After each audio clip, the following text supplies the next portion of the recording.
लक्ष्मीचाञ्चल्यं कादम्बरीतः गद्यभागे तृतीयः पाठः। रजोजुषे जन्मनि सत्त्ववृत्तये स्थितौ प्रजानां प्रलये तमस्पृशे अजाय सर्गस्थितिनाशहेतवे त्रयीमयाय त्रिगुणात्मने नमः। शुकनासः चंद्रपीडम् उपदिशन् अस्ति। चंद्रपीडस्य यवराज्य पट्टाभिषेकः निश्चितः अस्ति। तम् एवं भवान् अकस्मात् राजकुमारः अस्ति, भवान् अकस्मात् अधिकारं प्रति गच्छन् अस्ति। तत्र अधिकारः एवं ऐश्वर्य गर्वेण बहुविध अवलक्षणानि भवति। अतः भवान् जागरूको भव इति उपदेशं करोति। हाँ मित्राणि, सम्पत् यदा भवति तदा मानवे एतादृशानि अवलक्षणानि भवन्ति इति वदन्नस्ति। तत्र वयं पुटसंख्या 63 అక్కడ రెండవ పారాగ్రాఫ్లో ఉన్నాం. నియతమియం ఆలేఖ్యగతాపి చలతి. దానిపైన చెప్పాడు, నహితం పశ్యామి యో హ్యపరిచితయా అనయ నిర్భరముపగూఢః యోవా న విప్రలబ్ధః. ఎవరైతే నిశ్చలంగా ఈమె చేత ఆలింగనం చేసుకోబడినవాడు ఉన్నాడో వాడిని నేను చూడడం లేదు. అలాగే ఎవరైతే ఈమె చేత ప్రలోభించబడలేదో అటువంటి వాడిని కూడా నేను చూడటం లేదు. డబ్బు అంటే ఆశ లేని వాడిని నేను చూడటం లేదు, డబ్బు స్థిరంగా ఉన్నవాడిని నేను చూడటం లేదు, అలాంటి వాడిని నేను చూడలేదు అన్నాడు. ఇప్పుడు నియతం ఇయం ఆలేఖ్యగతాపి. ఆలేఖ్యం అంటే చిత్రపటం. చిత్రపటంలో ఉన్నటువంటి లక్ష్మీదేవి కూడా నియతం తప్పకుండా చలతి వెళ్ళిపోతుంది. లక్ష్మీదేవి అంటే స్థిర ఆస్తి రూపంలో ఉన్నటువంటి బంగారము ధనము ఇవే కాదు. చిత్రపటంలో లక్ష్మీదేవి ఉన్నా సరే ఆ లక్ష్మీదేవి వెళ్ళిపోతుందయా, అంత చంచలత్వం ఉంది లక్ష్మీదేవికి. పుస్తమయ్యపి ఇంద్రజాలమాచరతి. పుస్తమయి, పుస్తం అంటే చెక్క బొమ్మ. పుస్తమయి చెక్క బొమ్మలో అంటే లక్ష్మీదేవి యొక్క చెక్క బొమ్మ ఉన్నప్పటికీ కూడా ఇంద్రజాలం ఆచరతి, ఇంద్రజాలం చేస్తుంది. ఈ ఐంద్రజాలకులు మెజిషియన్స్ ఏం చేస్తారంటే బొమ్మలతో నడిపిస్తారు. ఒక చెక్క బొమ్మను తీసుకొచ్చి కూర్చోబెట్టి ఆ చెక్క బొమ్మను లేపి నడిపిస్తారు. ఆ చెక్క బొమ్మ కూర్చుంటుంది, నడుస్తుంది, ఎగురుతుంది, డ్యాన్స్ చేస్తుంది, ఇలాగంతా చేస్తుంది. అలా ఈ లక్ష్మీదేవి చెక్క బొమ్మ రూపంలో ఉన్నా సరే ఇంద్రజాలం చేస్తూ ఉంటుంది. ఉత్కీర్ణాపి విప్రలభతే. ఉత్కీర్ణ చెక్కబడినది అంటే శిల్పాన్ని ఏం చేస్తాం మనం, శిల్పాన్ని చెక్కుతామంటాం. అలాంటి చెక్కబడిన లక్ష్మీదేవి కూడా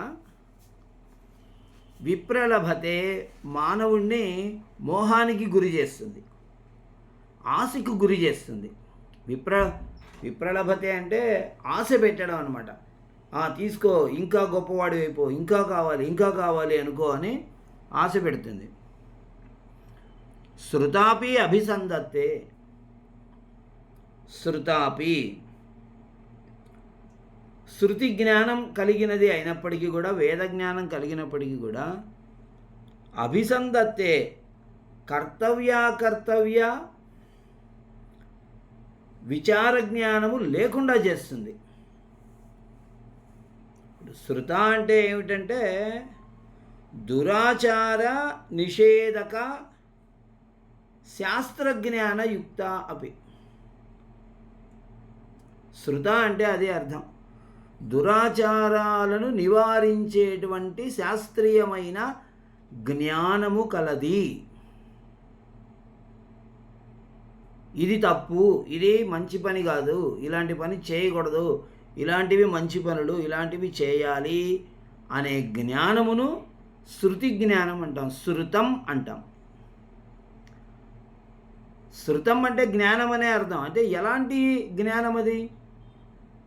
శృతి వల్ల కలిగేటువంటి జ్ఞానం, ధర్మాధర్మ విచారణ జ్ఞానమును శృతం అంటాం. అలాంటి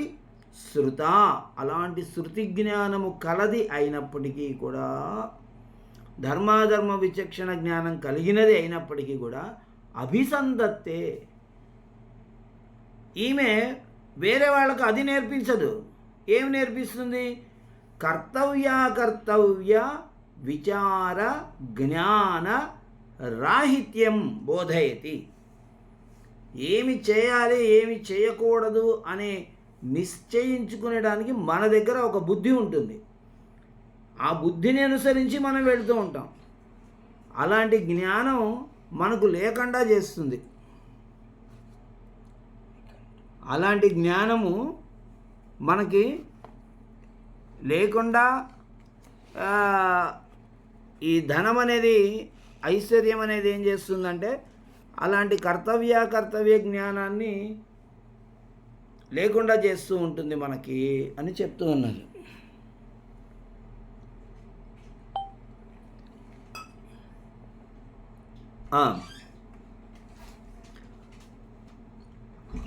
చింతితాపి వంచేతి. కేవలం ఈ లక్ష్మీదేవిని మనం సంపద, డబ్బులు, బంగారము, ఆస్తిపాస్తులు ఇలాంటి విషయాల గురించి చింతిత అపి, ఆలోచించినా కూడా వంచేయతి, నిన్ను మోసం చేస్తుంది. కేవలం ఆలోచన కూడా మోసమే. అంటే ఇప్పుడు మనం ఏదైనా ఆలోచన చేసామంటే ఏమవుతుందంటే, ఇప్పుడు ఒక ఆభరణం కొనుక్కోవాలి అని అనిపించింది అనుకోండి, ఆ ఆభరణం ఎంత పడుతుంది ఏంటి కనుక్కున్నారు, ఇంత అవుతుంది అని వాళ్ళు చెప్పారు. ఆ ఊరికే చూసాము అంతే అనుకుంటారు. కానీ తర్వాత ఏమవుతుందంటే అది మళ్ళీ గుర్తొచ్చి అది మళ్ళీ తీసుకోవాలి అనిపించి, దానికోసం మనం ఇక్కడ అప్పు చేయొచ్చు కదా, అక్కడ తీసుకోవచ్చు కదా, ఈ వీళ్ళు డబ్బులు ఇస్తామంటున్నారు కదా, ఏముంది కొంచెం ఇది ఇలాంటి ఆలోచనలు కలిగి చివరికి అప్పు చేసైనా సరే దాన్ని తీసుకోవాలనేటువంటి ఆలోచన వస్తుంది. ఈ రకంగా ధ్యాయతో విషయాన్ పుంసః సంగస్తేషోపజాయతే అని భగవద్గీతలో చెప్పారు కదా. ఆ రకంగా మానవుడు ఒక్కసారి అలా ఆలోచన చేశాడు అని అంటే ఆ ఆలోచన అనేది తర్వాత ఆలోచనకి కారణమవుతుంది, ఆ ఆలోచన దానిపై ఆలోచనకి కారణమవుతుంది, అలా వెళ్ళిపోతాడు. కాబట్టి చింతితాపి వంచేయతి, ఆలోచన చేసినా కూడా మనల్ని అది మోసం చేస్తుంది.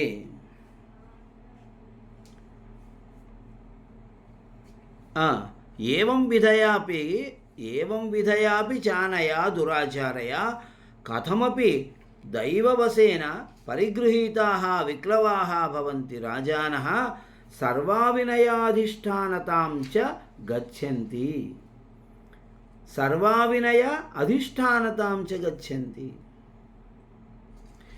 ఏవం విధయాపి చానయ దురాచారయ, ఏవం విధయా దురాచారయ, ఇటువంటి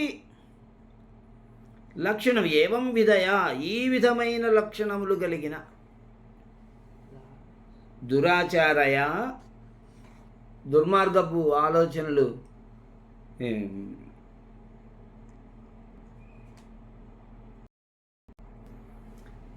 చూడండి ఇప్పుడు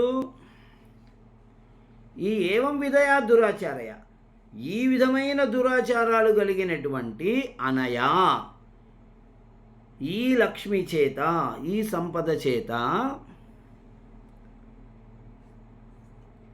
దైవవశేన అదృష్టవశాత్తు కథమపి ఏదో ఒక విధంగా పరిగృహీతాః అపి పట్టుకోబడిన వారు అయినప్పటికీ కూడా రాజానః నెట్లో చూడరా అని చెప్పాను నీకు నేను. రాజానః మహారాజులు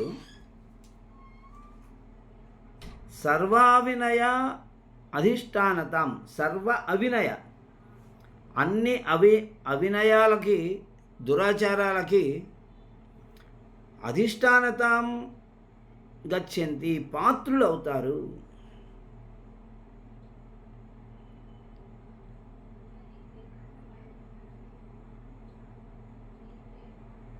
మహారాజులు ఏదో ఒక విధంగా ఈ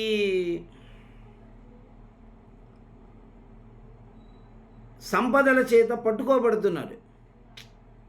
తండ్రి మహారాజు, తాతయ్య మహారాజు, ఆ వంశంలో పుట్టాడు కాబట్టి ఇతను కూడా మహారాజు. ఆ విధంగా సంపదల చేత పరిగృహీతా, గ్రహించబడిన వారు అయ్యారు.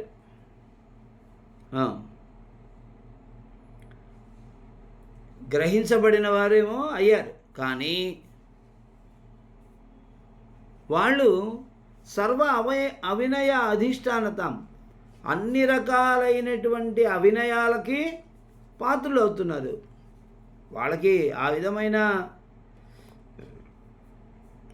అవినయం వాళ్ళలో ఉన్నా లేకపోయినా కూడా మహారాజులంటే అంతా మధుపానం చేయడము, విలాసాలలో మునిగి తేలడాలు, నర్తకీమణుల నర్తనాలు చూసుకుంటూ కూర్చోడాలు, ఇలా జూదం ఆడుతూ ఉండడాలు,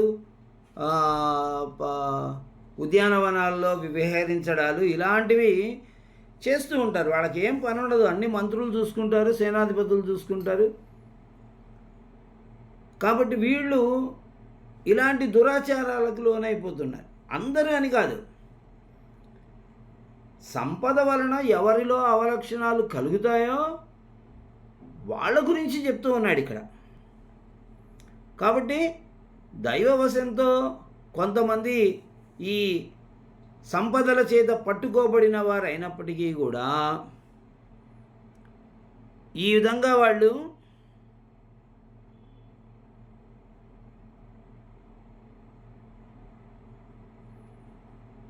విక్లవాహ కర్తవ్య జ్ఞానరహితాః.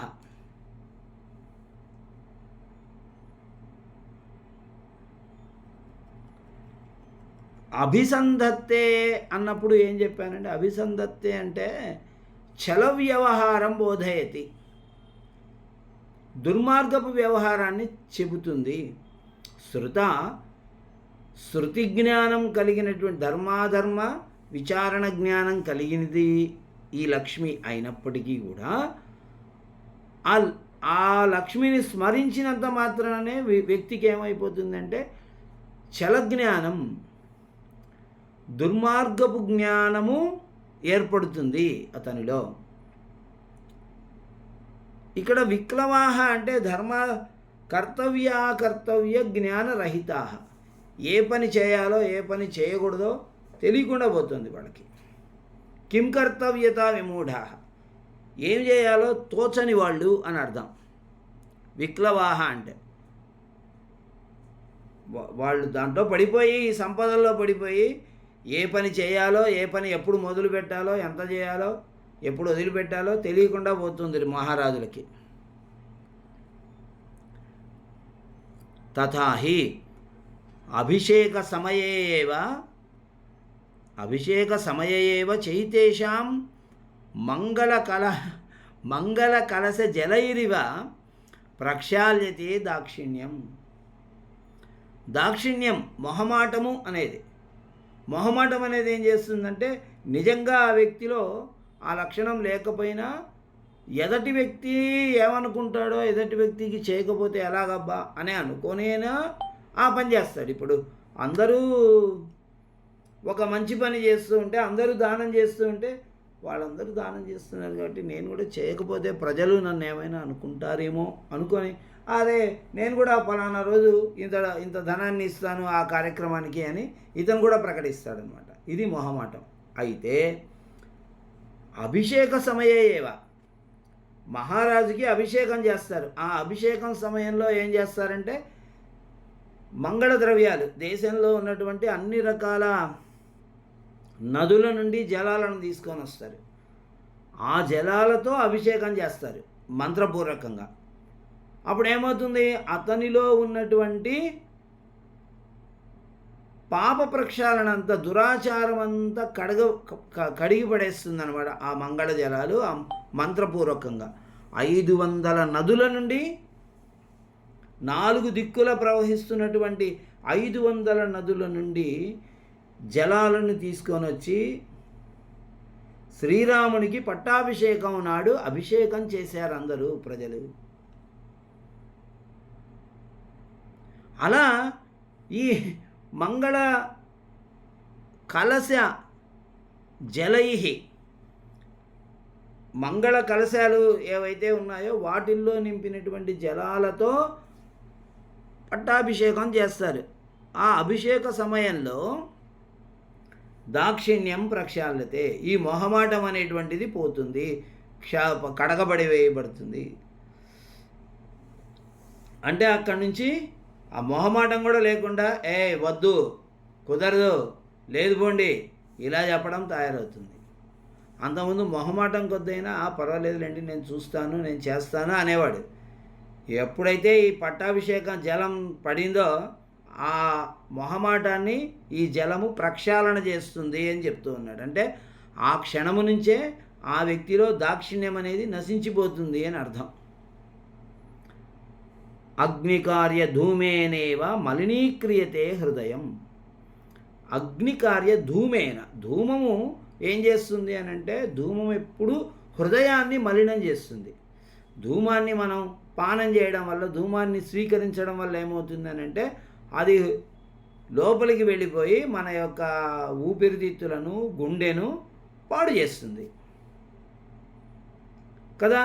అగ్నికార్య ధూమం అది ధూమపానం ద్వారా వచ్చిన ధూమం కాదు. ధూమపానం అంటే సిగరెట్ కాల్చడం లాంటిది కాదు. ఇక్కడ అగ్నికార్య ధూమం, అగ్నికార్యము అనేటువంటి హోమం. అగ్నికార్యం అంటే ఆ హోమాలను, యాగాలను చేయడం ద్వారా వచ్చినటువంటి ధూమం అనేది ఏమి చేస్తుందయ్యా అంటే, హృదయాన్ని మలినీకరోతి, హృదయాన్ని మలినం చేస్తుంది. అంటే హృదయంలో ఉన్నటువంటి మంచి ఆలోచనలను పోగొట్టి దురాచారాలని నింపుతుంది అనే మాట చెప్తున్నాడు. పట్టాభిషేక సమయంలో మంగళ స్నానాలతో అభిషేకం చేస్తారు, అప్పుడు దాక్షిణ్యం పోతుంది. తర్వాత హోమం చేస్తారు, ఆ హోమధూమంతో హృదయం అనేది మలినమైపోతుంది. పురోహిత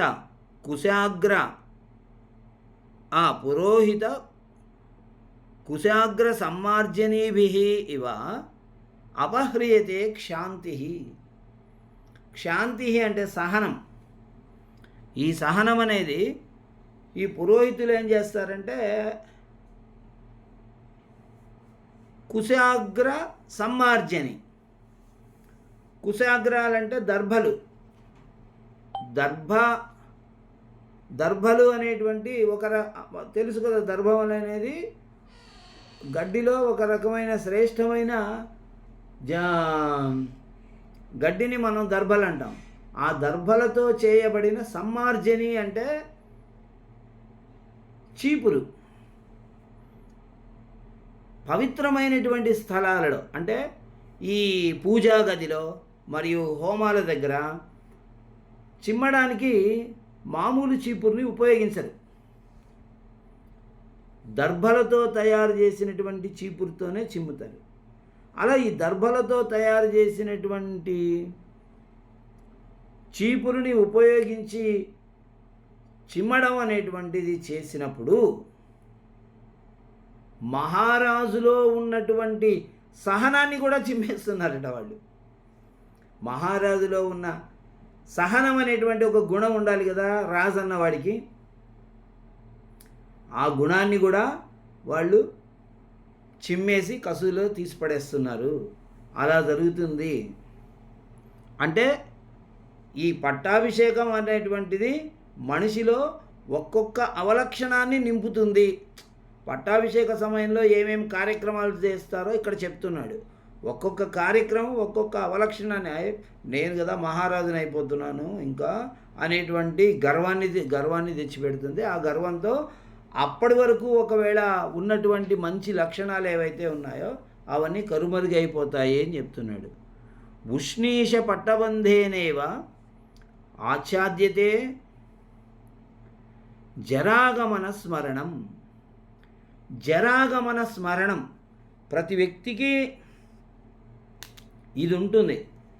నా వయస్సు పెద్దదవుతుంది, నేను ముసలివాడిని అయిపోతూ ఉన్నాను, జరా ఆగమన, ముసలితనము వస్తూ ఉన్నది అనే స్మరణం తెలివి ప్రతి వ్యక్తికి ఉండాలి. ఎందుకంటే నేను పెద్దవాడిని అవుతున్నాను అనే భావన ఉండటం వల్ల ఇంకా మిగిలిపోయినటువంటి పనులే ఉన్నాయి, నేను చేసుకోవాల్సినటువంటి పనులు, వాటిని పూర్తి చేసేసుకుంటాడు. ఎప్పటికప్పుడు తొందరపడి పనులను చేస్తాడు. నేను ముసలితనానికి దగ్గరవుతున్నాను అని స్మరించుకునేటువంటి వాడు.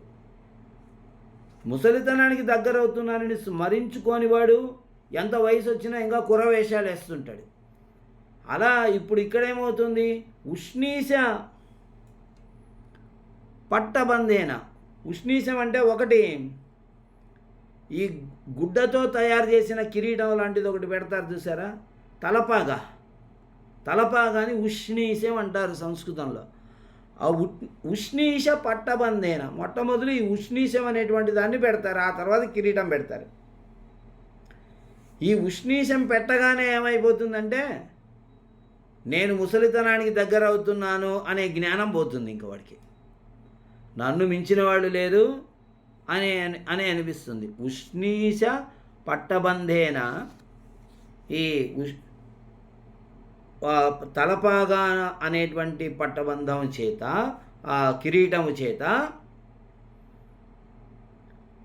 జరాగమన స్మరణం, నాకు ముసలితనం వస్తుంది అనేటువంటి స్మరణమును, గుర్తును ఆచ్ఛాద్యతే మూసివేయబడుతుంది. ఇక ఎప్పుడు కిరీటం పెట్టుకోవడం, కిరీటం తీయడం. నీకు ముసలితనం వస్తుందని ఎలా తెలుస్తుంది? ముసలితనం వచ్చింది నాకు, వస్తూ ఉంది నాకు అని తెలిపేటువంటి గుర్తు ఏమిటి? తల తెల్లబడటం. ఎప్పుడైతే ఈ వెంట్రుకలు తెల్లబడుతూ ఉంటాయో అప్పుడు మనకి నేను ముసలివాడిని అయిపోతున్నాను, కాబట్టి నేను ఇదిగో ఇంకా అక్కడ అప్పు ఉంది, అది పూర్తి తీర్చేసేయాలి, ఇక్కడ అమ్మాయికి పెళ్లి చేయాలి, అక్కడ అబ్బాయికి చదువు పూర్తి చేయాలి, ఈ ఇల్లు రిజిస్ట్రేషన్ చేసుకోవాలి, అక్కడ ఆ పనుంది కూడా, ఇవన్నీ నేను జాగ్రత్తగా పూర్తి చేసుకోవాలి. ఇలాంటి కార్యజ్ఞానం కలుగుతుంది వ్యక్తికి. కానీ ఇప్పుడు నేను ముసలివాడిని అవుతున్నాననే జ్ఞానం ఎలా కలుగుతుంది? మహారాజుకి ఎప్పుడు కిరీటం ఉంటుంది తల మీద. ఈ ఆచ్ఛాదన అనేది ఉండడం వల్ల లోపల జుట్టు తెల్లగా ఉందో నల్లగా ఉందో ఆయనకు తెలియదు. ఎప్పుడైనా దీన్ని తీస్తే కూడా బట్టలు వచ్చి నూనె పెడతారు, బట్టలు వచ్చి తల దూతారు, బట్టలు వచ్చి అన్నీ చేస్తారు, అలంకారం చేస్తారు, అన్ని బట్టులే చేస్తుండ్రి. వాళ్ళకు తెలుస్తుంది ఈయన తల తెల్లగా ఉందా నల్లగా ఉందా అని, ఈయనకు తెలియదు. కాబట్టి సంపద అనేది కనీసం నీ వయస్సును కూడా గుర్తించకుండా చేస్తుంది అనే విషయాన్ని చెప్తాడు. ఇప్పుడు మనకు రఘువంశంలో దశరథ మహారాజు అదే చెప్తాడు, ఫలిత ఛద్మనాజరా. ఇక్కడ వెంట్రుకలు తంకర్ణమూలమాగత్య ఫలిత ఛద్మనాజర అనే అద్భుతమైన శ్లోకం ఉంది, 12వ సర్గ అనుకుంటాను. ఇక్కడ ఉన్నటువంటి ఈ వెంట్రుకలు తెల్లబడ్డాయట దశరథ మహారాజుకి. అక్కడ ఉన్న వెంట్రుకలు తెల్లబడటం చేత ఆ వెంట్రుకలు ఈ కర్ణంలో చెప్పాయట. ఫలిత ఛద్మనాజర, చెవి దగ్గర ఉన్నటువంటి వెంట్రుకలు తెల్లబడటం అనే మిష చేత నువ్వు ముసలివాడవైపోతున్నావు, రాజ్యాన్ని శ్రీరామునికి అప్పచెప్పు అని ఈ వెంట్రుకలు తమ కర్ణమూలం ఆగత్య, కర్ణమూలం ఈ చెవి దగ్గరికి వచ్చి, చెవిలో రహస్యం చెప్తారు కదా, ఏదైనా మరి రాజ్యానికి ఇతన్ని పట్టాభిషేకం చెయ్యి అనేటువంటి విషయం చాలా రహస్యమైంది కదా, అందరూ వినాల్సిండేది కాదు అది. కాబట్టి దశరథుడి దగ్గరికి వచ్చి రహస్యం చెప్పినట్టుగా అతని ముసలితనము, ఇక చాలేనాయన నువ్వు పరిపాలించిండేది, రాజ్యాన్ని రాముని చేతిలో పెట్టు అని చెప్పింది అన్నీ చెప్తూ ఉన్నాడు అక్కడ. కాబట్టి అలా నాకు ముసలితనం వచ్చింది అనే విషయం తెలుసుకునే అవకాశం లేదు.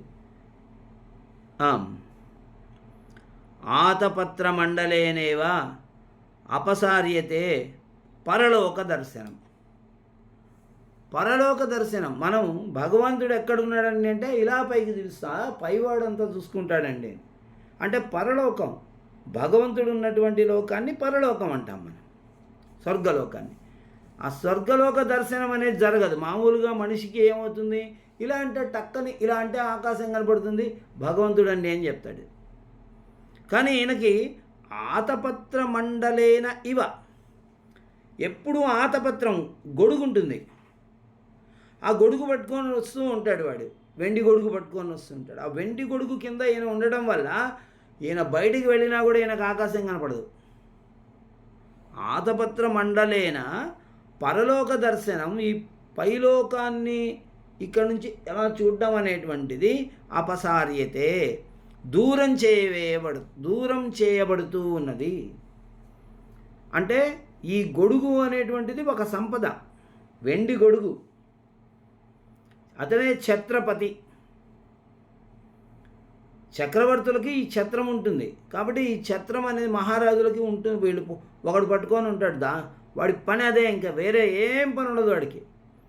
గొడుగు పట్టుకున్నందుకే జీతం తీసుకుంటాడు. అలా గొడుగు ఎప్పుడు వాడికి ఎవరికి నడిమంత్రపు సిరి వస్తే అర్ధరాత్రి కూడా గొడుగు వేసుకుంటున్నాడట వాడు. అర్ధరాత్రి సమయంలో గొడుగు ఎందుకు, ఎండ ఉండదు కదా, ఎండ ఉన్న సమయంలో గొడుగు వేసుకుంటే నీడని ఇస్తుంది. అర్ధరాత్రి సమయంలో గొడుగు ఎందుకు, అలా ఉంటుంది, ఉన్నవాడికి చెల్లుతుంది అవన్నీ. ఆ విధంగా గొడుగు వేసుకోవడం ద్వారా పరలోక దర్శనం పోతుంది. చామర పవనైరివ అపహ్రియతే సత్యవాదిత. సత్యవాదిత అనేది సత్యమును మాట్లాడటము అనేది. చామర పవనై, ఈ చామరాలను వీస్తూ ఉన్నటువంటి గాలి చేత వెళ్ళిపోతూ ఉంటుంది సత్యవాదిత అనేది. అపహ్రియతే, దొంగిలించబడుతుంది. అంటే మహారాజు సత్యం చెప్పినా కూడా గాలి మాటలు చెప్తున్నాడు అంటారు, అది చామరై అంటే. చామరాల చేత సత్యం అనేది ఎలా దొంగిలించబడుతుందండి అంటే గాలి మాటలు అంటారు చూసారా. గాలి మాటలు అంటే అర్థం ఏంటి, లేనిపోనిది చెప్తున్నాడు ఇతను, అబద్ధాలు చెప్తున్నాడని అర్థం గాలి మాటలు అంటే. నిజం చెప్పినా కూడా అబద్ధం చెప్పాడని అంట. మహారాజయ్య ఈరోజు చేస్తామంటాడు, రేపు కుదరదు పో అంటాడు. ఈరోజు చేస్తామని చెప్పినంత మాత్రాన ఆయన ఖచ్చితంగా చేస్తాడని కాదు, ఆయన మనకు చేసి పెడితే చేశాడని ఇలా అనుకుంటూ ఉంటాం చూసారా మనం. కాబట్టి ఈరోజు చేస్తానన్నాడు, రేపేమంటాడో తెలియదు. అంటే అతడి సత్యవాదిత అనేది ఈ చామరాల యొక్క గాలిలో కొట్టుకుపోతోంది అని అర్థం. వేత్రదండైరివ ఉత్సార్యంతే గుణాః. వేత్రదండం నిన్న కూడా చెప్పుకున్నాం వీటి గురించి.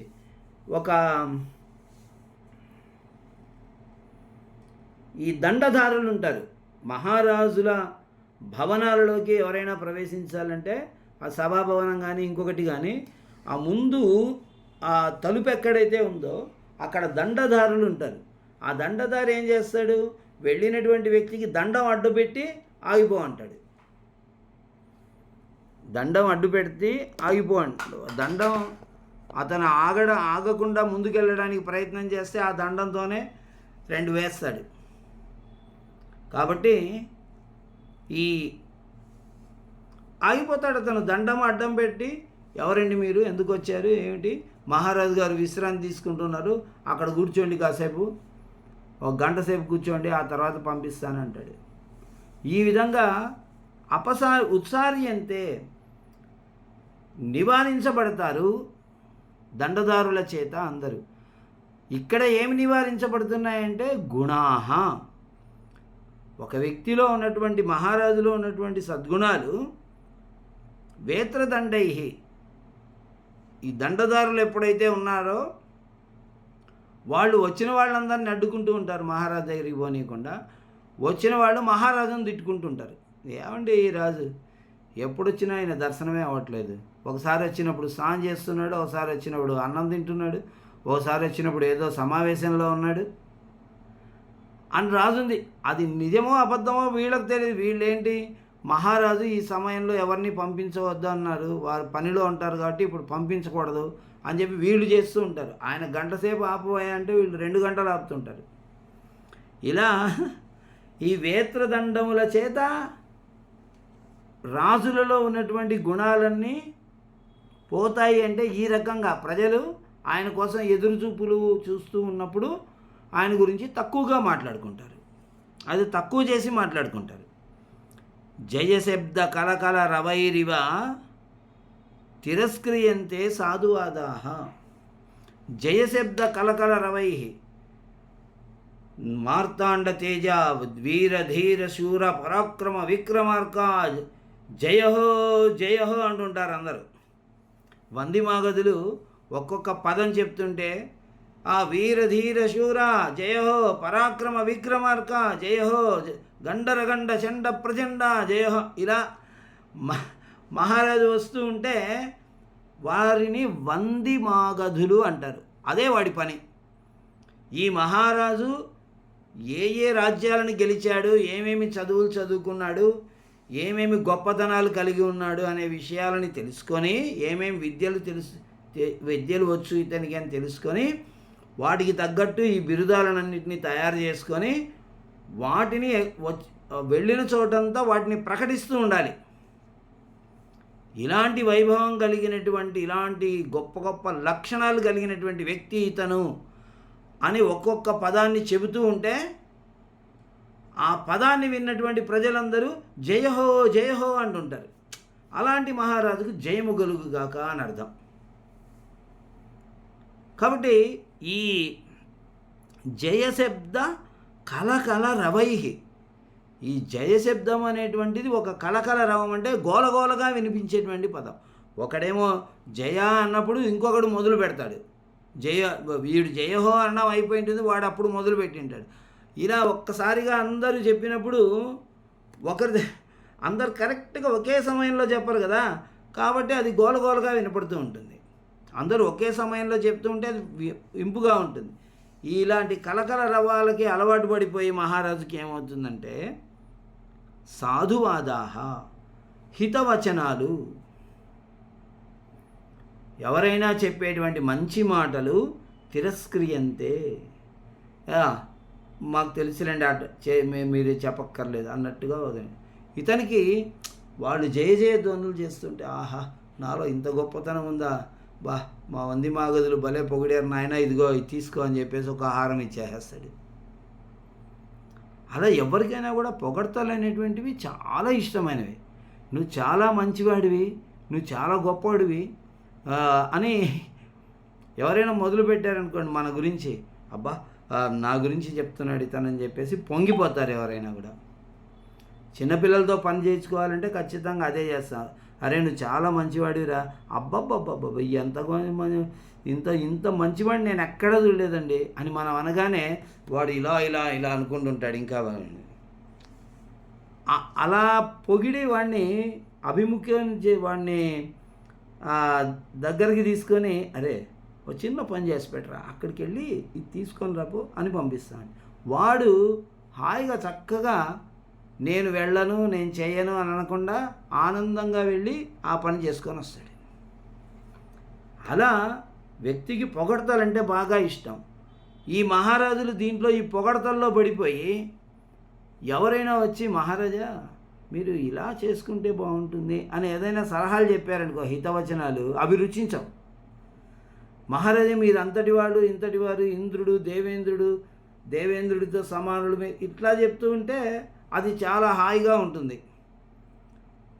అలాంటి వాటికి అలవాటు పడిపోతారు అనే విషయాన్ని చెప్తున్నాడు. అలాంటి వాటికి అలవాటు పడిపోయి సాధువాదాహ తిరస్క్రియంతే, హితవచనాలని తిరస్కరిస్తూ ఉంటారు. ధ్వజపట పల్లవైరివ పరామృశ్యతే యశః. ధ్వజపట పల్లవై, ధ్వజపటం అంటే జెండా.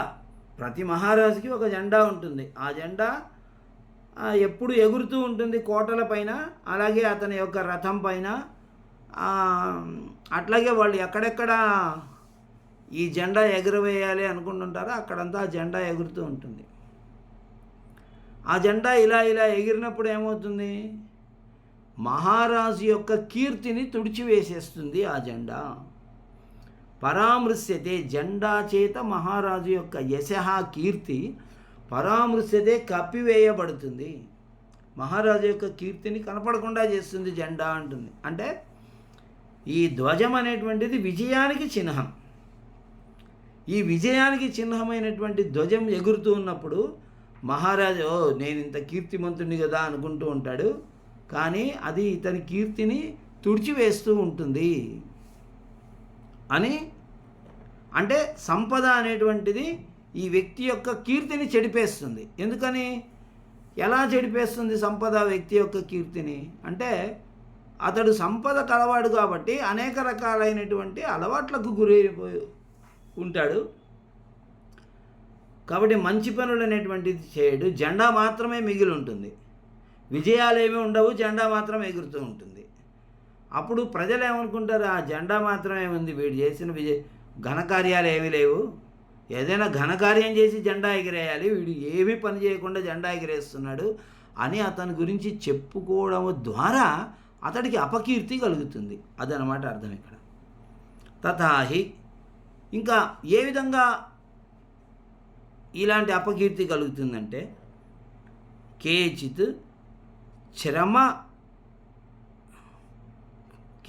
శ్రమవశ శిథిల శకునిగల పుట చటులాభిః ఖద్యోతోన్మేష ముహూర్త మనోహరాభిః మనస్విజన గర్హితాభిః సంపద్భిః ప్రలోభ్యమానాః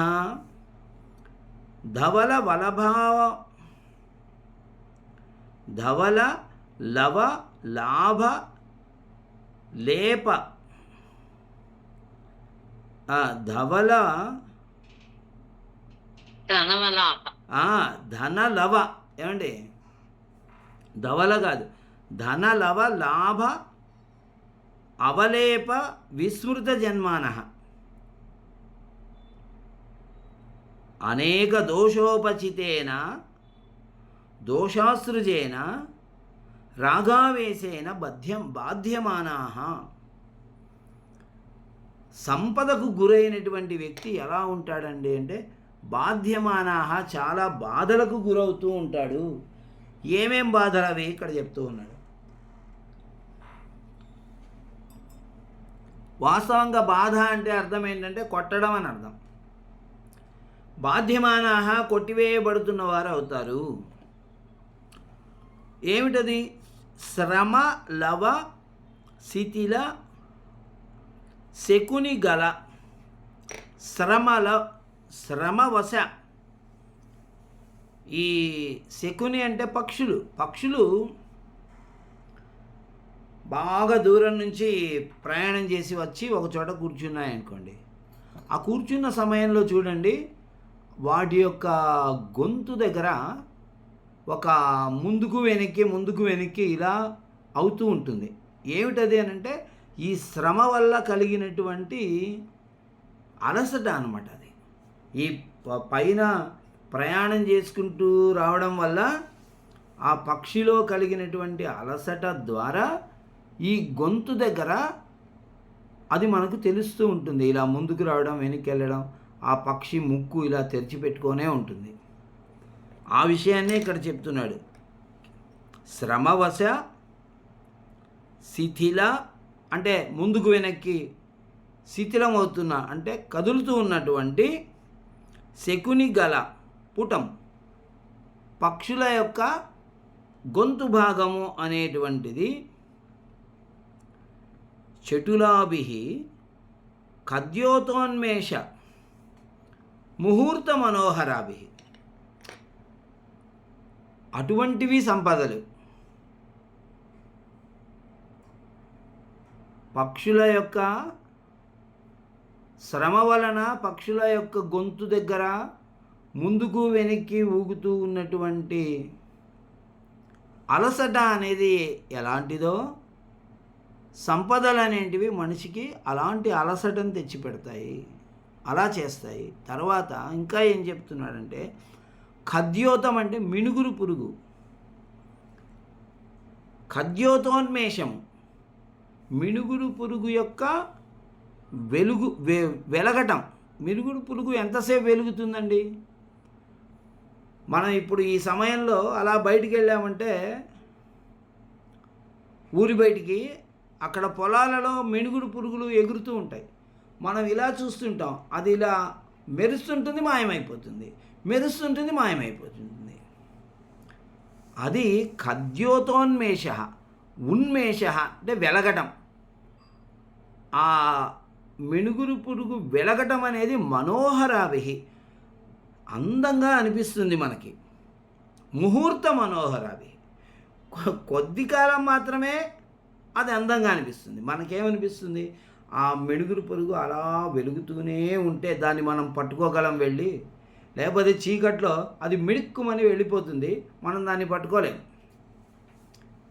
కాబట్టి అదే అలా మిడుక్కుమనడమే ఒక మనోహరంగా ఉంటుంది మనకి. తాత్కాలికంగా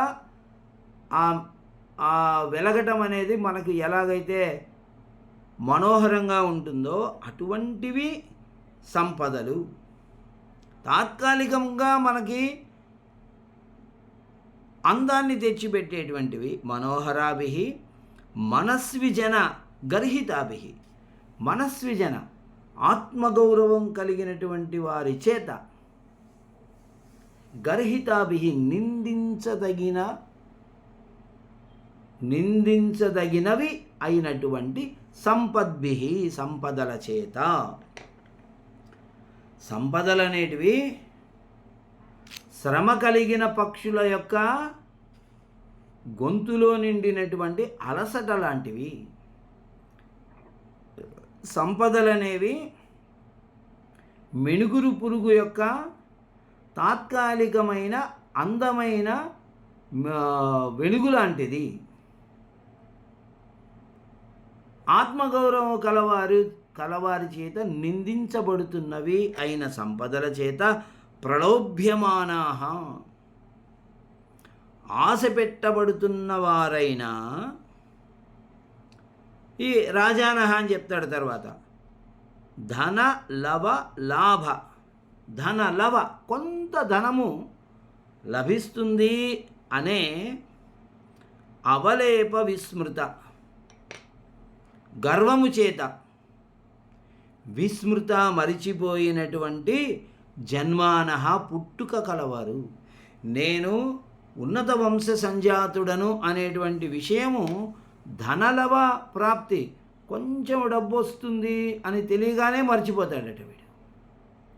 ఏమయ్యా నువ్వు ఈ పని చేస్తే నీకు ఇంత డబ్బు ఇస్తాం అని అనగానే, నేనేమిటి ఉన్నత కుల సంజాతుడిని, నేను ఇలాంటి నీచమైన పని చేయడం ఏంటి, నేను ఇలాంటి తప్పు పని చేయడం ఏంటి, అబద్ధం ఆడడం ఏంటి, వంచన చేయడం ఏంటి, లంచం తీసుకోవడం ఏంటి, ఇలాంటివి ఏవి గుర్తురావు ఆ సమయానికి. డబ్బు వస్తుంది అనగానే అలాగండి ఇవ్వండి అని చెప్పి చేయి బట్టి తీసేసుకుంటాడు. విస్మృత జన్మానః, తన జన్మ ఎంత శ్రేష్టమైనది అనేటువంటి విషయం కూడా మర్చిపోయేలా చేస్తుంది ఈ ధనలవ లాభం. ధనలాభము దండిగా సమృద్ధి కాదు, ధనలవ కొంత. లవ అంటే కొంచెము అని అర్థం, ధనలవ అంటే కొంచెము డబ్బు అని అర్థం. కొంచెము డబ్బు లాభంగా వస్తుంది అనేటువంటి గర్వంతో జన్మనే మర్చిపోతారు. అనేక దోషోపచితేన, అనేక దోష ఉపచితేన, అనేక లెక్కలేనన్ని దోషాలు పెరగడము చేత. ఉపచితం అంటే పెరగడం. మనిషిలో అనేక రకాలైనటువంటి దోషాలు అనేటివి ఏర్పడతాయి, ఒక్కటే ఏర్పడదు. దోషాసృజేన, దోషము అనేటువంటి రక్తము చేత, దుష్ట రక్తము చేత. మనిషిలో మంచి రక్తం చెడు రక్తం అని రెండు రకాలు ఉంటాయి. అసురు కంటే రక్తం, అసృజేన రక్తము చేత, చెడ్డ రక్తము చేత. అంటే కొన్ని పుస్తకాల్లో దుష్టాసృజేన అని ఉంది, కొన్ని పుస్తకాల్లో దోషాసృజేన అని ఉండొచ్చు పాఠంలో. మరి ఏమి రాగావేశేన, అనురక్తి, రాగము అంటే అనురక్తి అంటే ప్రేమ కలగడం, ఆసక్తి కలగడం. డబ్బు అంటే ప్రేమ లేనటువంటి వాడు ఎవ్వడు ఉండడు. తల్లి మీద తండ్రి మీదనో ప్రేమ లేని వాళ్ళు ఉంటారు, భార్య మీద ప్రేమ లేని వాళ్ళు ఉంటారు, పిల్లలంటే పట్టించుకొని వాళ్ళు ఉంటారు. కానీ డబ్బు అంటే మాత్రం అంత ప్రేమ, డబ్బు కోసం నిరంతరం పని చేస్తూనే ఏ పనైనా చేస్తాడు. కాబట్టి రాగ ఆవేశేన, డబ్బు పైన ఉన్నటువంటి ఆసక్తి అనేటువంటి ఉద్వేగము చేత బాధ్యమానాహ, బాధించబడుతున్న వారు రాజానహ, మహారాజులు. వాళ్ళేం సుఖంగా లేరు. ఎవరికైతే ఐశ్వర్యం పట్ల ఆశ ఉంటుందో, ఇంకా సంపాదించాలి, అది తీసుకోవాలి, ఇది తీసుకోవాలి, ఏదో కావాలి నాకు అనే ఆలోచనలు ఉంటాయో వాళ్ళెప్పుడు దుఃఖాన్నే అనుభవిస్తారు, ఒత్తిడికి గురవుతూ ఉంటారు. వాళ్ళు ఒత్తిడికి గురవడమే కాకుండా ఆ ఒత్తిడి వల్ల అందరినీ కూడా ఇబ్బంది పెట్టేస్తూ ఉంటారు. వివిధ విషయ గ్రాస లాలసై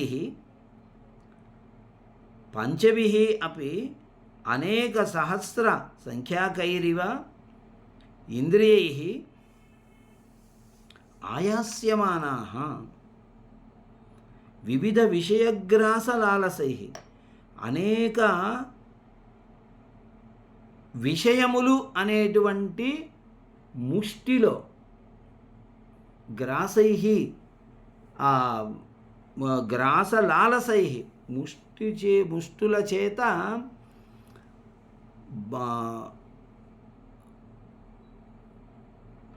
అనుబంధించబడిన వారు,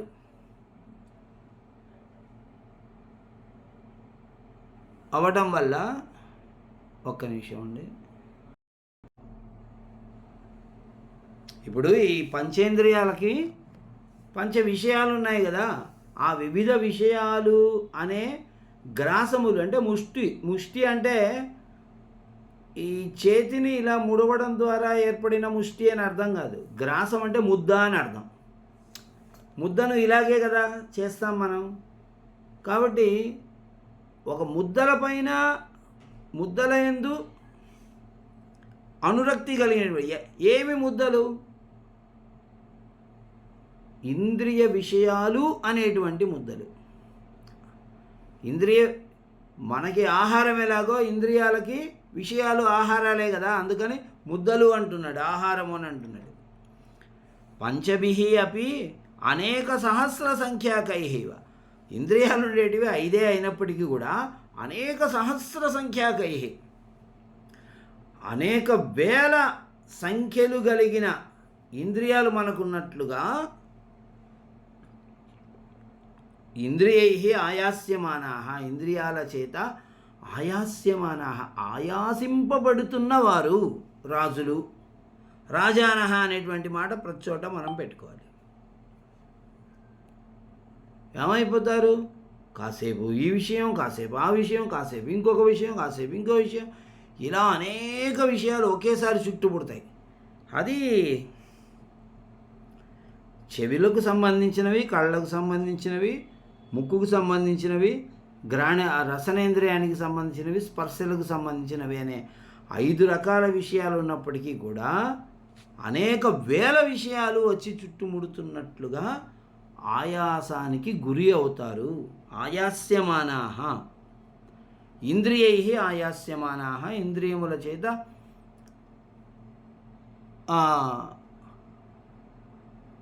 ఆయాసపరచబడుతున్నవారు. ప్రకృతి చంచలతయా లబ్ధ ప్రసారేణైకేనాపి శతసహస్రతామివోపగతేన మనసా క్రియమాణాః విహ్వలతాముపయాంతి. ప్రకృతి చంచలతయా,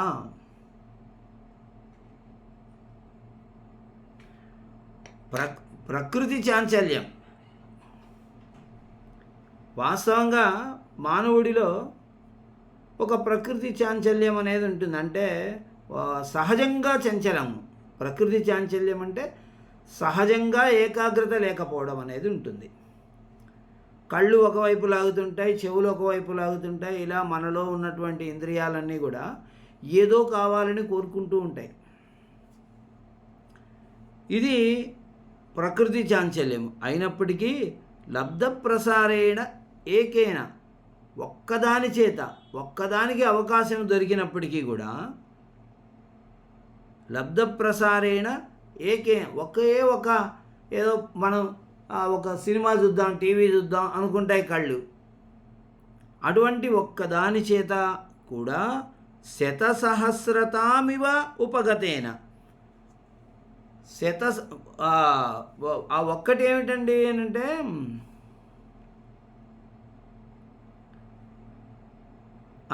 లబ్ధ ప్రసారేణేకేనాపి మనసా ఆకులీక్రియమాణ, మనస్సు చేత. ప్రకృతి చంచలం, మనస్సు అనేది సహజంగానే చంచలమైనటువంటి. భగవద్గీతలో అర్జునుడు కూడా ఆ మాటే కదా అన్నాడు, చంచలం హి మనః కృష్ణ ప్రమాథి బలవదృఢం తస్యాహం నిగ్రహం మన్యే వాయోరివ సుదుష్కరం. వాయోహో నిగ్రహణం, గాలిని మనం బంధించగలమా? నీటిని బంధించగలం. ఒక చెంబులోనో బిందెలోనో దేంట్లోనో ట్యాంకులోనో ఎక్కడో వేసి పెడుతున్నాం. అది నీటిని మనం బంధించుకొని ఉపయోగించుకుంటున్నాం. గాలిని అలా బంధించుకొని మనం ఉపయోగించుకోగలమా? లేదు. కాబట్టి వాయువును బంధించడం ఎంత కష్టకరమైన విషయమో, మనస్సుని అరికట్టడం కూడా అంత కష్టకరమైన విషయం అయ్యా. మనస్సుని అరికట్టడం నా వల్ల కాదు అని అర్జునుడు ఉపదేశం చేస్తున్నటువంటి కృష్ణుడితో చెప్పేశాడు. నిర్మోహమాటంగా చెప్పాడు ఈ మాట మాత్రం. ఏంటయ్యా, ఏకాగ్రత సంపాదించాలా, మనస్సును అరికట్టాలా? ఎవడి వల్ల అవుతుంది? మనస్సు అనేది గాలిలాగా పరిగెడుతూ ఉంటుంది. దాన్ని అరికట్టడం ఎవరి వల్ల కాదు. అది ప్రకృతి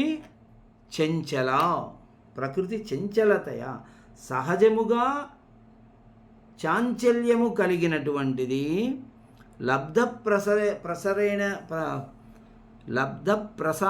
ప్రసరణేన ఏకేనాపి, ఒక్క ఇంద్రియము పనిచేసినప్పటికీ కూడా శతసహస్రతామివ ఉపగతేన, శతసహస్ర 100,000 అంటే లక్షల విషయాలు మీదికి వచ్చి పడుతున్నట్టుగా మనసా ఆకులీక్రియమాణా, మనస్సు చేత ఆకులీక్రియమాణా, కష్టపెట్టబడుతున్నవారుగా విహ్వలతాం ఉపయాంతి. విహ్వలతాం, విశ్రాంతి లేకపోవడాన్ని ఉపయాంతి పొందుతున్నారు. ఎవరు? రాజులు. మనస్సు అనేది ఏం చేస్తుంది? ఒక్క ఇంద్రియంతో కలిసి మనస్సు పనిచేసినా కూడా, అంటే మనస్సుకి పనే లేదు. మనసు ఏదో కోరుకుంటుంది, ఒక ఇంద్రియాన్ని పంపిస్తుంది బయటికి. ఆ ఇంద్రియం మనసు మంచి సినిమా పాటలు వినాలి అనుకుంది అనుకోండి, చెవులను పంపిస్తుంది. చెవులు మంచి సినిమా పాటలు వాక్మన్ పెట్టుకొని, ఇది ఇయర్ ఫోన్స్ పెట్టుకొని సెల్ ఫోన్లో వింటూ ఉంటాడు.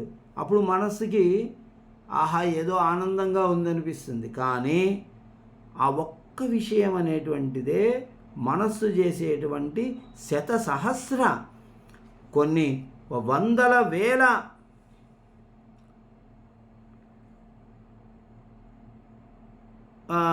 విషయాలని మనస్సు అనేది స్వీకరించి ఆ వ్యక్తి ఎవడైతే ఉన్నాడో ఆ వ్యక్తిని విహ్వలతాం ఉపయాంతి, అవిశ్రాంతికి గురి చేస్తున్నాయి. గ్రహైరివ గృహ్యంతే, నవగ్రహాలను గ్రహముల చేత పట్టుకొనబడుతున్నట్టుగా పట్టుకొనబడతారు.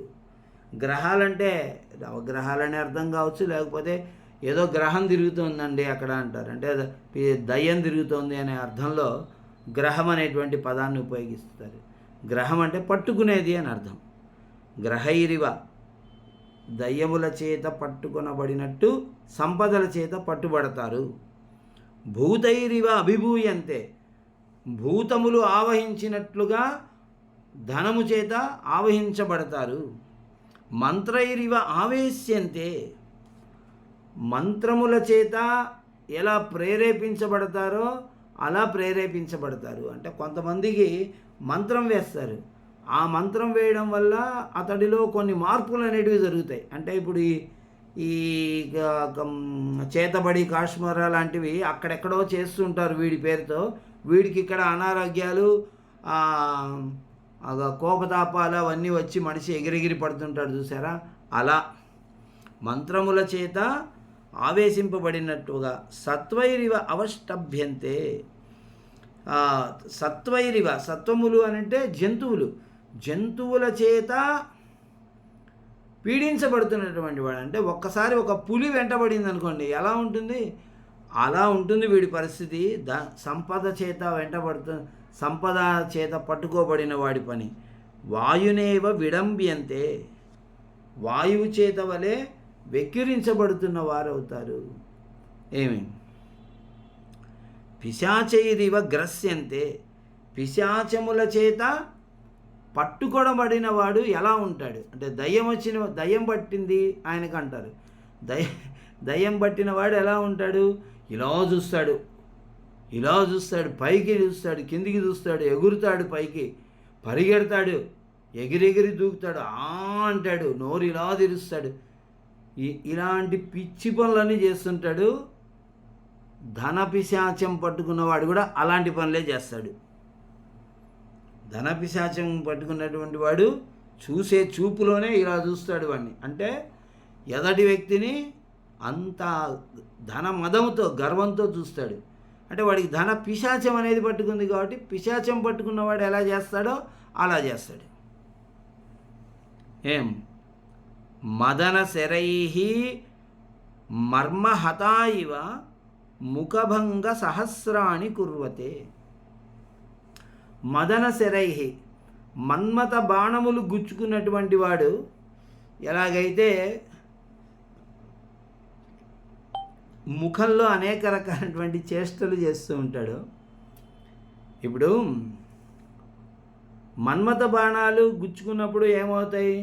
శరీరంలో ఆ మన్మథ ఆవేశం కలుగుతుంది. మన్మథ ఆవేశం కలిగినప్పుడు ప్రియురాలకి సైగ చేస్తాడు. కన్ను కొట్టడము, కనుబొమ్మ ఎగిరేయటము, అక్కడికి వెళ్దాం పద, ఇక్కడికి వెళ్దాం పద, ఇలా కళ్ళతోనే సైగ చేసేస్తాడు. ఆ ప్రియురాలు కూడా ఇతనికి కళ్ళతోనే సైగ చేసి వద్దు అనో, తర్వాత అనో, ఇక్కడ కాదు అక్కడ అనో, ఏదో కేవలం మాటలు ఉండవు అక్కడ, కేవలం కళ్ళ భాష ఉంటుంది. అలా మన్మథ శరముల చేత పీడించబడుతున్నవాడు ముఖములో అనేక రకాల సహస్ర రకాలైనటువంటి భావాలను ఎలాగైతే పలికిస్తూ ఉంటాడో ఆ విధంగా అని చెప్తూ ఉన్నాడు ఇక్కడ. మన్మథ శరైహి మదన శరైహి మన్మథుని బాణముల చేత మర్మాహతాహ మర్మమునందు కొట్టబడినటువంటి, మర్మం అంటే ఆయువు పట్టు. ఆయువు పట్టు అంటే ఇప్పుడు ఇవి కణతలు, ఈ గొంతు, ఇలాంటి సున్నితమైనటువంటి ప్రదేశం, అక్కడ కొడితే తొందరగా చనిపోతాడు మనిషి. దాన్ని ఆయువు పట్టు అంటాం తెలుగులో, మర్మం అంటారు సంస్కృతంలో. మర్మం అంటే మరొక అర్థం కూడా ఉందిలేండి. ఆ మర్మస్థలంలో మన్మథ బాణముల చేత కొట్టబడినటువంటి వాడు ముఖంలో ఎలాంటి వికారాలని సృష్టిస్తాడో, కొట్టబడినటువంటి వారు ముఖభంగ సహస్రాణి ముఖంలో అనేక రకాలైనటువంటి భావాలని, సహస్రాన్ని 1000 రకాలైనటువంటి భావాలని పలికిస్తూ ఉంటారు. అలా ధనోష్మణ పచ్యమాన ఇవ విచేష్టంతే. ధన ఉష్మణ ధనము అనేటువంటి వేడి చేత, ధనము యొక్క వేడి చేత, ధనస్య ఉష్మణ ధనము యొక్క వేడి చేత పచ్యమానాహ వండబడుతున్నటువంటి వారు, ఉడికిపోతున్నటువంటి వారు చెప్పాలంటే. పచ్యమానాహ ఉడికిపోతున్నటువంటి వారు విచేష్టంతే, విచేష్టలు చేస్తారు. ఎలాగైతే కామ వికారాలకు గురైనటువంటి వాడు కన్ను కొడతాడు, రమ్మంటాడు, ఏమేమో చేస్తూ ఉంటాడు, అన్నీ ముఖంలోనే, మాటలు ఉండవు, ముఖంలోనే రకరకాల 1000 భావాలను పలికిస్తూ ఉంటారో, ప్రేయసీ ప్రియులు ఇద్దరు ఒకరికొకరు చెప్పుకుంటూ ఉంటారో, ఆ విధంగా ఈ ధనము అనేటువంటి వేడి చేత ఉడికిపోతున్నటువంటి వాడు, ఎవరికైతే డబ్బు దండిగా ఉంటుందో వాడు ఉడికిపోతూ ఉంటాడు, ఎప్పుడూ వేడి మీద ఉంటాడు మనిషి. డబ్బు అనేది తగ్గిపోయింది వాడి దగ్గర, లేకుండా పోతుంది అనుకోండి, వేడి తగ్గుతూ ఉంటుంది మనిషికి. సాధారణ ప్రజల్లో మామూలుగా ఉంటారు ఎప్పుడు. మధ్యతరగతి వాళ్ళు, పేదవాళ్ళు ఏంటంటే వచ్చిన డబ్బు వచ్చినట్టు ఖర్చు అయిపోతుంటుంది కాబట్టి వాడికి మదం ఎక్కేంత పరిస్థితి ఉండదు. ఏదో డబ్బులు 1వ తారీఖు నుంచి 10వ తారీఖు వరకు చెప్పానే, నన్ను మించిన వాడు లేడని చెప్తాడు. సినిమాకైనా వెళ్తాడు, సర్కస్కైనా వెళ్తాడు, పార్కులకు వెళ్తాడు, ఐస్ క్రీమ్ తిందామంటాడు, ఏమేమో చేస్తాడు. 11వ తారీఖు దగ్గర నుంచి జాగ్రత్తగా ఉంటాడు మనిషి. అవసరమైన దానికే ఖర్చు పెట్టుకుంటాడు. ఐస్ క్రీమ్ తిందాం పద అంటే ఇప్పుడు వద్దులే రేపు వెళ్దాం అంటాడు. 21వ తారీఖు నుంచి అవసరానికి కూడా ఖర్చు పెట్టాడు. అమ్మో ఏం అవసరం పడుతుందో ఏమో, ఉన్నది ఈ కొంచెం డబ్బులే, ఈ కొంచెం డబ్బులు జాగ్రత్తగా పెట్టుకుందాం అనుకుంటాడు. కానీ ధనవంతుడి పరిస్థితి అది కాదు కదా, వాడికి ఎంత ఖర్చు పెట్టినా కూడా ఇంకా డబ్బులు వస్తూనే ఉంటాయి. కాబట్టి వాడి మదం అనేది దిగదు, అది ఎక్కుతూనే ఉంటుంది పైకి. అలా ఆ ధనం అనేటువంటి వేడి చేత ఉడికిపోతున్నటువంటి వారిలాగా, అంటే ఉడికిపోతున్నటువంటి వాడికి ఎలా ఉంటుంది, ఒకడిని తీసుకెళ్ళి వేడి ఒక అరుగు ఉంది, ఆ అరుగు బాగా వేడిగా కాలిపోతూ ఉంది అనుకుందాం. అరుగు వరకు ఎందుకు, మన బండ్లన్నీ అంతే కదా, మన బండిని ఎక్కడో బయట పడేసి ఉంటాం, ఆ సీట్ అంతా వేడిగా ఉంటుంది. మనం వెళ్ళి 11 గంటలకు పెట్టాం బండి, అక్కడ 2 గంటల వరకు బండి 3 గంటల సేపు అక్కడే ఉంది వేడిగా. 2 గంటలకు మనకు అక్కడ పని అయిపోయింది, వచ్చి బండి మీద కూర్చున్నాం. ఎలా ఉంటుంది మన పరిస్థితి? అప్పుడు ముఖంలో కలిగేటువంటి భావాలు ఎలా ఉంటాయి? పచ్యమానాహ ఉడికిపోతున్నటువంటి వాడు. మంట పైన కూర్చొని మనిషిని ఉడకబెట్టడం అనేది మొదలు పెడితే ముఖంలో అలాంటి భావాలు అనేటివి వస్తూ ఉంటాయి. 1000 రకాలైనటువంటి భావాలని ముఖంలో అతడు చూపిస్తూ ఉంటాడు. విచేష్టంతే. గాఢ ప్రహారత ఇవాంగాని నధారయంతి. గాఢ ప్రహారాహతాః, గాఢ ప్రహార ఆహతాః, గట్టిగా కొట్టబడినటువంటి వాడు. గాఢ ప్రహారం అంటే గట్టి దెబ్బ చేత, ఆహతాః కొట్టబడినటువంటి వారు.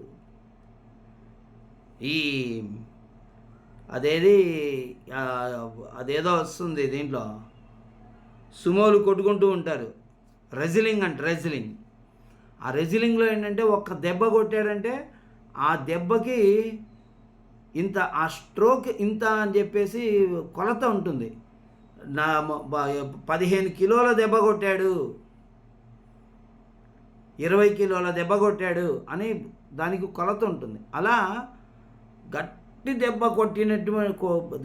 దెబ్బల చేత కొట్టబడినటువంటి వారు అంగాని నధారయంతి, శరీర అవయవాలని ధరించలేరు.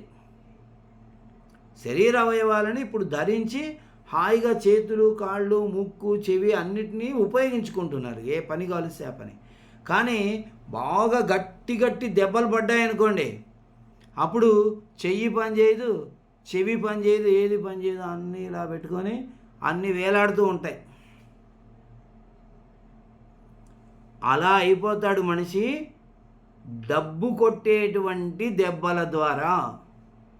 ధనం అనేది పెరిగినా దెబ్బ కొట్టినట్టే, ఖర్చు అయిపోయినా దెబ్బ కొట్టినట్టే. అలా ధనము చేత దెబ్బ కొట్టబడిన వాడు అలా ఇదైపోతాడు. కులీరా ఇవ తిర్యక్ పరిభ్రమంతి. కులీరాహ కర్కాటకములు. కులీరం అంటే ఎండ్రకాయ. కర్కాటకం అని ఒక రాశి ఉంది కదా, దాన్ని చూసారా ఎప్పుడైనా మీరు? ఈసారి చూడండి, గట్టిగా దాన్ని గమనించండి. దాని ప్రత్యేకత ఏమిటి అని అంటే, అన్ని ప్రాణులు ముఖం ఇలా ఉంటుంది, ముఖం ఎటువైపు ఉందో అటువైపు నడుస్తూ ఉంటాయి. ఆ చిన్న ప్రాణి కానీ పెద్ద ప్రాణి, చీమ దగ్గర నుంచి ఏనుగు వరకు ఏ ప్రాణి అయినా కూడా ముఖం ఇలా ఉంది అంటే ఇలా వెళ్ళిపోతూ ఉంటాయి. ఇటు పక్కకి వెళ్ళాలి అని అంటే వెంటనే ముఖాన్ని ఇలా తిప్పి ఇలా వెళ్తాయి. కానీ ఈ ఎండ్రకాయ అనేటువంటిది ఇటువైపు చూస్తూ ఉంటుంది, అటువైపు వెళ్తుంది. దాని తల ఒకవైపు ఉంటుంది, దాని గమనం ఇంకొక వైపు ఉంటుంది. ఇలా ఇలా ఇలా వెళ్ళిపోతుంటుంది. ఒకవైపు చూస్తూ ఇంకోవైపు వెళ్తుంది. అది దాని ప్రత్యేకత. తిర్యక్ పరిభ్రమంతి. తిర్యక్ అంటే అడ్డముగా అని అర్థం.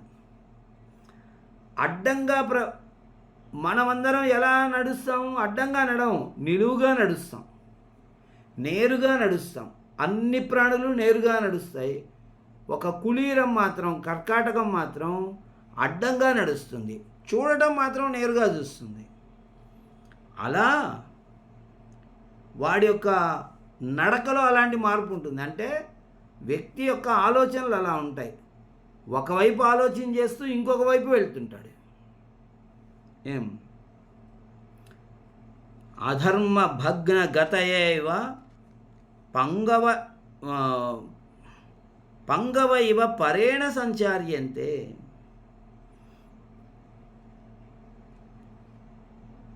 అధర్మ ఈ వాక్యంతో ఇక్కడ ఆపేద్దాం మనం. అధర్మ భగ్న గతయ, అధర్మము చేత భంగపడినటువంటి మార్గము కలిగినటువంటి వారు. అధర్మం అనేది ధర్మ మార్గాన్ని మూసేస్తుంది. పంగవహ, పంగవహ అంటే కాళ్ళు లేనివాడు, కుంటివాడు.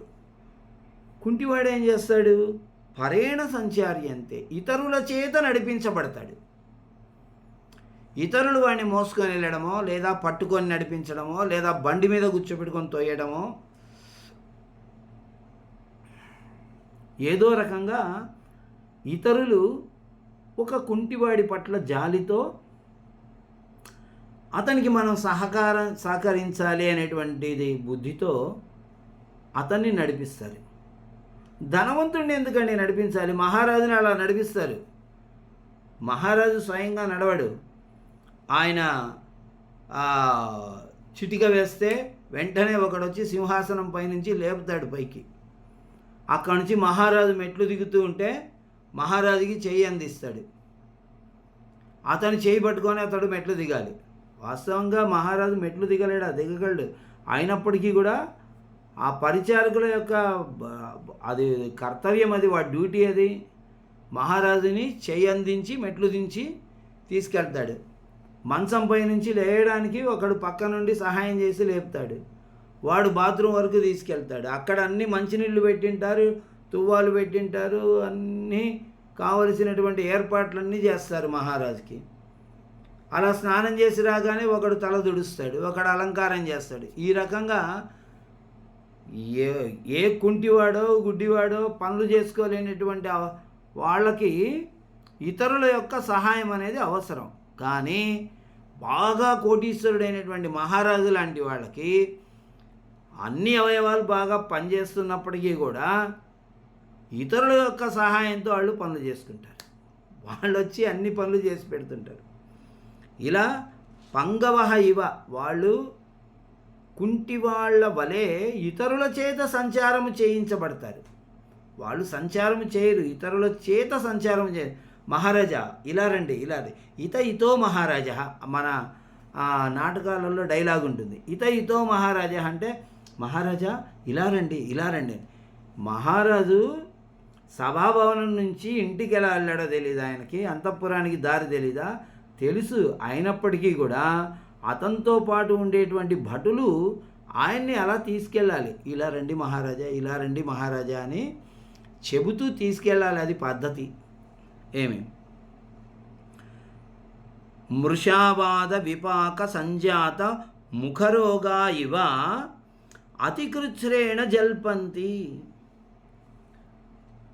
సప్తచ్ఛద తరవ ఇవ